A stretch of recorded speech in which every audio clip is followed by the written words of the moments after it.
পাঞ্জাব কিংসের ইনিংসের শেষ ওভারে দ্বিতীয় বলের পরই আবেগ পেয়ে বসে বিরাট কোহলিকে। জয়ের জন্য পাঞ্জাবের দরকার তখন 4 বলে 29।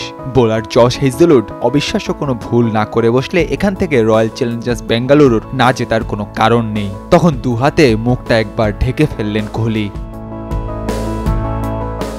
পাঞ্জাবকে 6 রানে হারিয়ে আইপিএলে জয়ের পর ধারাভাষ্যকার ম্যাথু হেডেনকে সে কথাই বলছিলেন কোহলি। এ জয় দলের জন্য যতটা, সমর্থকদের জন্য ততটাই। দীর্ঘ 18 বছর কেটে গেল, এই দলটাকে আমি নিজের যৌবন, নিজের সেরা সময় ও অভিজ্ঞতা বিলিয়ে দিয়েছি। এই মুহূর্তে দেখা পাওয়া আমার কাছে অবিশ্বাস্য এক অনুভূতি। 2009, 2011 ও 2016 আইপিএলের ফাইনালে উঠেও চ্যাম্পিয়ন হতে পারেনি বেঙ্গালুরু। কোহলিও ভেবেছিলেন আর বুঝি হবে না। এই একটি ফ্র্যাঞ্চাইজি দলের হয়ে আইপিএলে শুরু থেকে চেষ্টা তো আর কম তিনি করেননি, কিন্তু এবার শেষ পর্যন্ত আরাধ্য ট্রফিটির দেখা পাওয়া গেল। গ্যালারি ভর্তি দর্শকদের সামনে সেই ট্রফি উঁচিয়ে ধরা কোহলির কাছে অসাধারণ যে এক অনুভূতি, সেটি বলার অপেক্ষাই রাখে না। কোহলির ক্যারিয়ারে অর্জন কম নেই। গত 12 মাসের কথাই ধরুন না, টি-20 বিশ্বকাপের সঙ্গে চ্যাম্পিয়ন্স ট্রফিটাও তিনি জিতেছেন। 18 বছরে 267 ম্যাচ ও 8661 রানের বিনিময়ে পাওয়া আইপিএলের শিরোপাটাকে এসব সাফল্যের পাশেই রাখছেন কোহলি।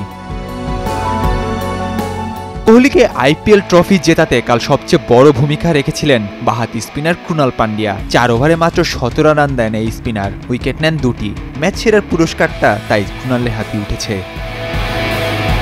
এবারে আইপিএলের উদীয়মান খেলোয়াড় হয়েছেন সাই সুদর্শন। বাঁহাতি ওপেনার রান করেছেন 759, যা টুর্নামেন্টের সর্বোচ্চ। তাই উদীয়মান খেলোয়াড়ের সঙ্গে সর্বোচ্চ রান সংগ্রাহকের পুরস্কারটাও অর্থাৎ পার্পল ক্যাপটাও জিতেছেন গুজরাটের এই ক্রিকেটার। সাই জিতেছেন ফ্যান্টাসি কিং অফ সিজনের পুরস্কারটাও। টুর্নামেন্টের সুপার স্ট্রাইকার হয়েছেন 14 বছর বয়সী ক্রিকেটার বৈভব সূর্যবংশী। মাত্র 7 ম্যাচ খেলায় ক্রিকেটার করেছেন 252 রান, স্ট্রাইক রেট 206.55। এ মৌসুমে সবচেয়ে বেশি 25 উইকেট পেয়েছেন গুজরাটের পেসার প্রসিদ্ধ কৃষ্ণা, তার মাথায় উঠেছে অরেঞ্জ ক্যাপ। সর্বোচ্চ ছক্কা এসেছে নিকোলাস পুরানের ব্যাট থেকে 40টি। Super sixes of the season পুরস্কারটাও পেয়েছেন এই ক্যারিবিয়ান। সবচেয়ে বেশি 88টি 4 মেরেছেন সাই সুদর্শন, তাই বেশি 4 মারার পুরস্কারটাও গিয়েছে তার ঝুলিতে।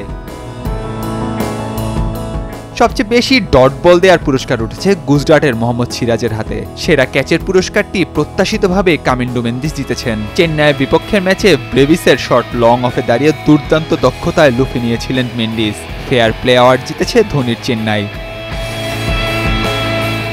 আর সবচেয়ে গুরুত্বপূর্ণ, টুর্নামেন্টের সেরা ক্রিকেটার হয়েছেন মুম্বাই ইন্ডিয়ান্সের সূর্যকুমার যাদব। মুম্বাইয়ের ব্যাটসম্যান টানা 15 ম্যাচে 25 বা এর বেশি রান করেছেন, টি-20 ক্রিকেটে যা রেকর্ড।